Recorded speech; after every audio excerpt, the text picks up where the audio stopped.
Pull! Oh! Woo! Yeah!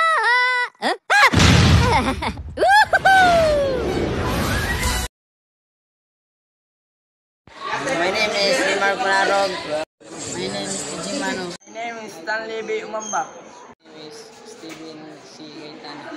Morning, teacher and classmates. I am Chunicler Maclaro. I'm Leanna Pago.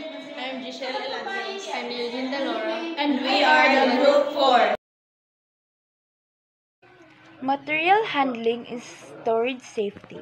For an effective material handling and storage program, managers must take an active role in its development. First line. Supervisor must be convinced of the importance of controlling hazards associated with materials handling and storing, and must be held accountable for employee material handling safety training. Materials handling with conveyors. When using conveyors, working hands may be cut and near point where the conveyor's median run near their frame or over support members or rollers. Working may be struck by materials falling off the conveyors, or they may become cut on the conveyors, being drawn into the conveyor's path as a result. To reduce the severity of an injury, an emergency button or pull or cord designed to stop the conveyors must be installed at the employer workstation. If they cross over the law enough for working to run into it, the guard must be either marked with a warning sign to bring a bright color to protect employees. Through the conveyors must be completely covered except the loading and discharging point. Material handling and storage. In adhering to fire safety precaution, employees should not that flammable and combustible materials must be stored according to their fire characteristics. Flammable liquids, for example, must be separated from other material by a firewall. Also, other combustibles must be stored in area where smoking and using an open flame or a sparks producing device is prohibited. Dissimilar materials that are dangerous when they come into contact with each other must be stored apart. Employee hazard and safety training.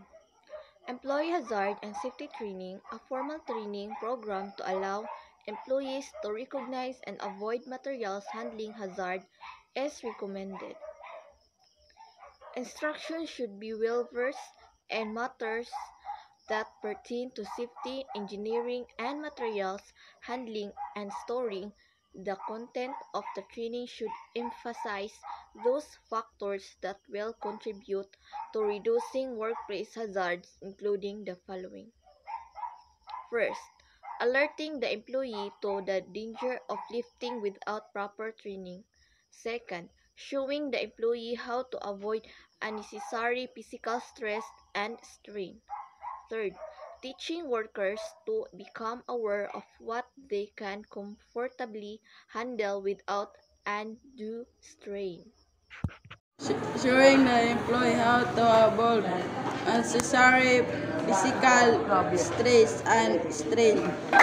Teaching workers to become aware of that they can comfortable handle without undue strain. Instructing workers on the proper use of equipment.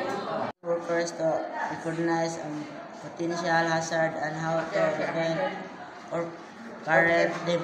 Awareness of health risks to improper lifting. Knowledge of the basic anatomy of the spine, the muscles, and the joints of the trunk, and the contributions in the abdominal pressure while lifting. Awareness of individual body strengths and weakness during one's lifting capacity.